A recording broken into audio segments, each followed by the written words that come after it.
babka, délicieuse mortadelle citron. Dans cette leçon, nous allons confectionner une babka, une brioche tressée délicieuse venant d'Europe de l'Est. Elle comprend généralement un mélange d'ingrédients comme des graines de pavot, du chocolat, du sucre et de la cannelle quand on la fait. Mais nous allons créer une version légèrement différente, incroyablement savoureuse. Nous allons ajouter de la mortadelle et du citron pour donner une touche d'acidité, enrichissant le saveur.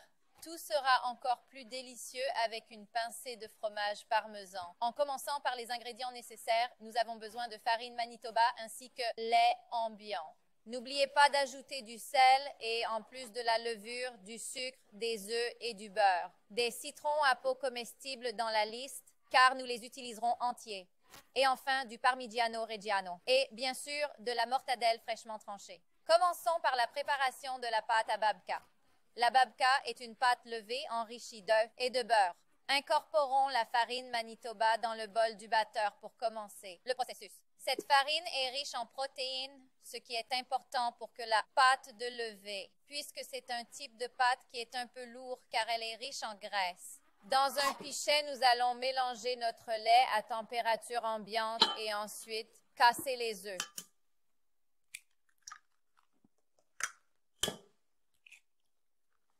Trois œufs et 4 œufs.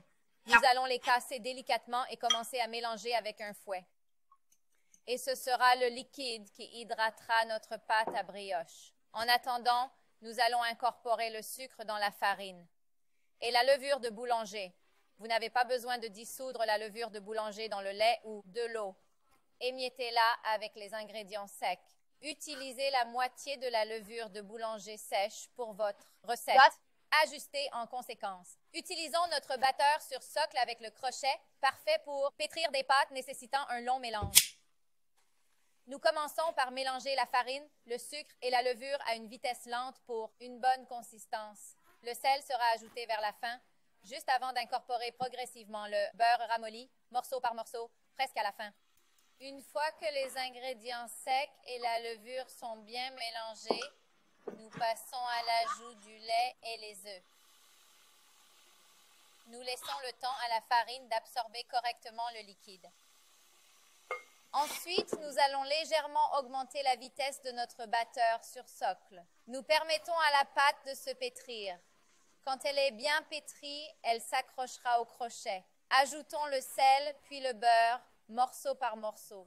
À ce stade, nous devrions arrêter le robot pâtissier et retirer la pâte de celle-ci. Quand on prépare de la brioche et d'autres pains levés, il est crucial de tourner souvent la pâte pour rassembler toute la farine qui se dépose au fond du bol. Chaque farine est unique, donc nous devrons peut-être mettre un peu de lait pour la bonne consistance. Dans ce cas, je pense que j'ajouterai quelques cuillères de lait à ma pâte, en plus de ce que la recette demande. Allons-y, ajoutons encore quelques cuillères de lait. La pâte doit être souple puisqu'il s'agit de brioche et nous voulons qu'elle soit délicieusement aérée. Augmentons un peu la vitesse du batteur et laissons la pâte se pétrir parfaitement. Soyons patients pour qu'elle se mélange bien. La pâte a enroulé le crochet. Arrêtons le mixeur. Tirons-la vers le bas et nous pouvons procéder avec le sel. Le sel est généralement accompagné d'une petite quantité de liquide. Cela aidera à bien l'incorporer dans la pâte pour un mélange optimal. Cette étape de pétrissage prendra environ 5 minutes, durant lesquelles nous réaliserons un test pour voir si la pâte a un bon gluten. Un bon réseau de gluten est nécessaire. Et ensuite, nous ajouterons le beurre mou, petit à petit. Toujours, doucement et progressivement. Vérifions si notre pâte à babka peut bien absorber le beurre. Alors, que devons-nous faire maintenant? Nous pouvons réaliser un test de gluten sur la pâte. Nous retirons la pâte du crochet et commençons à l'étirer. Si nous constatons qu'une couche translucide peut être formée avec notre pâte, nous sommes prêts à continuer avec l'étape d'incorporation des graisses dans notre pâte. Par conséquent, réglez le réglage sur la vitesse la plus basse et incorporez progressivement le beurre en permettant qu'il se mélange complètement avant chaque ajout suivant.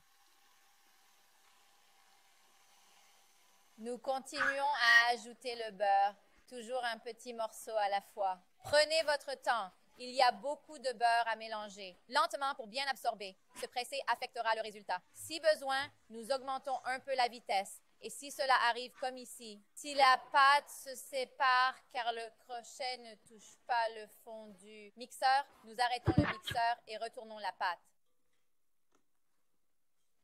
Un autre petit morceau de beurre. Regardez comme la pâte change d'aspect, elle devient plus lisse et élastique. Gardez à l'esprit que la pâte restera molle.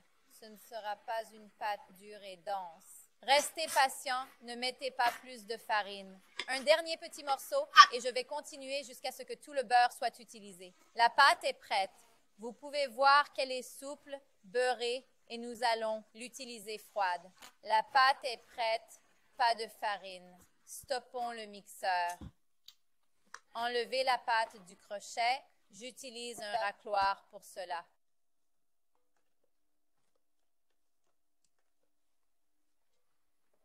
Transférons notre pâte sur une surface farinée pour la façonner. Encore une fois, le racloir est très utile. Nous allons la rendre homogène en ajoutant des plis pour lui donner sa forme.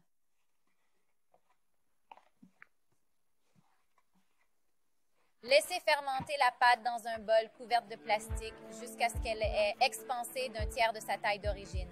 N'oubliez pas, ne laissez pas les pâtes sucrées doubler de volume comme on le pense souvent. Sinon, cela pourrait nuire à la levure. Ce n'est pas ce que nous voulons. Avoir un tiers sera plus que suffisant pour continuer avec la garniture et permettre à la pâte de lever une seconde fois. Pour la première levée, cela prendra environ 1 heure et entre-temps, nous allons couper la mortadelle et le citron.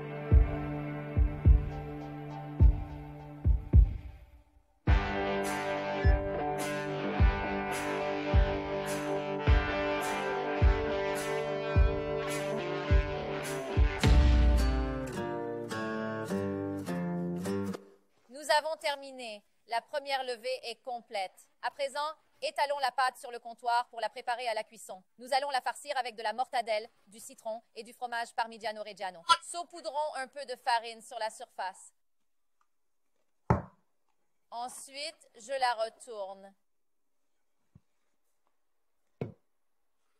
À l'aide d'un rouleau à pâtisserie, nous allons aplatir la pâte pour obtenir un rectangle uniforme. Forme aussi bien que possible. Il est important que la forme soit cohérente. Nous visons à concevoir une forme rectangulaire qui correspond au périmètre de notre moule en longueur. Un moule à donut est conseillé, mais un moule à pain peut aussi convenir. Utilisez l'un ou l'autre pour la recette. Sinon, vous pouvez utiliser un plat rond pour le rouler en spirale ou le mettre sur une plaque.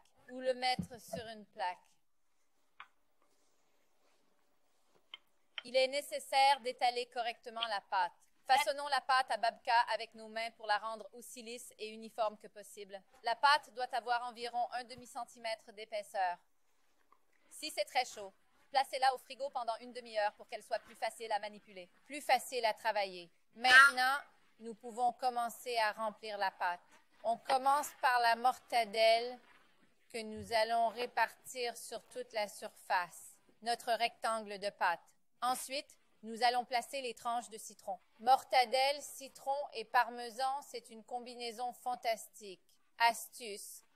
La prochaine fois que vous préparez un apéritif avec de la mortadelle, mettez des zestes de citron, un peu de jus de citron et du parmesan. Sur le dessus, vous verrez la différence. Continuons en étalant notre mortadelle. Étant romain, je la préfère très fine, elle doit être tranchée finement. Nous y sommes bien remplis. J'ai opté pour la mortadelle car la graisse fondra en la cuisson, rendant la brioche vraiment délicieuse. Et ensuite à la surface car vous verrez qu'en la coupant, elle deviendra presque croquante. Ainsi, nous aurons une partie très crémeuse et une autre qui sera croustillante. D'accord, passons maintenant au citron. J'ai utilisé un trancheur pour le couper, mais vous pouvez aussi utiliser un couteau si vous n'en avez pas de trancheuse chez vous. Il est important de couper le citron très finement car nous allons utiliser le citron entier, peau incluse. Cela assure une extraction optimale des saveurs. L'acidité du citron associée à la graisse de la mortadelle donnera une combinaison irrésistible. Ajoutons un peu de parmesan maintenant.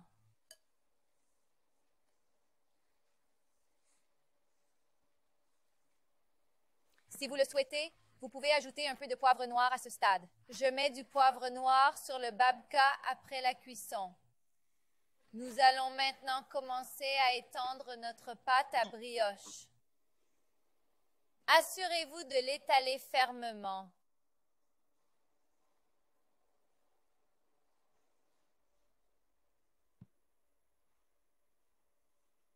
Nous y voilà. Maintenant, nous faisons face à la seule partie difficile de notre babka, la trancher longitudinalement et de le tresser. Prenons maintenant un couteau bien aiguisé en gardant une section où la brioche reste intacte et découpez-la.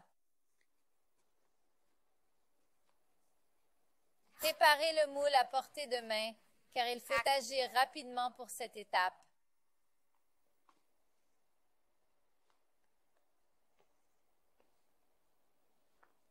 Commençons le processus de tressage.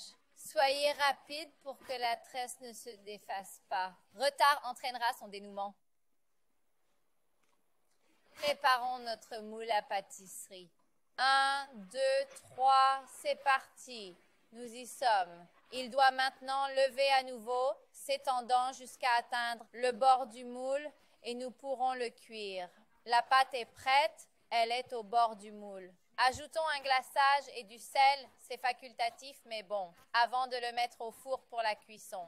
Ici, j'ai un œuf battu mélangé avec un peu d'eau. Vous pouvez utiliser un œuf et du lait ou juste du lait. Ignorez l'étape de brossage. Un œuf permettra à la décoration de bien tenir, que ce soit du pavot. Graines de pavot, sésame ou sel, un vrai plus pour votre plat. Une fois que toutes les parties de la pâte sont brossées, il est temps de saupoudrer notre sel de Maldon. Allons-y. Ajoutez une note de saveur pour parfaire le tout. Rappelez-vous que la brioche a une légère douceur, offrant un contraste agréable avec le salé. C'est toujours un délice. Nous sommes prêts à cuire. Il doit cuire à 180 degrés C pendant environ 40 minutes. Si nous remarquons qu'il brunit trop lors de la première phase de cuisson, nous le couvrons avec du papier alu.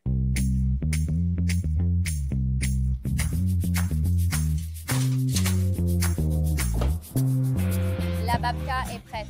Nous la laisserons refroidir pendant environ 10 minutes avant de la sortir du moule. La babka est finie, refroidie avec le fromage bien pris et la brioche qui absorbe parfaitement le goût de la graisse de mortadelle. Retournez-la maintenant sur une assiette.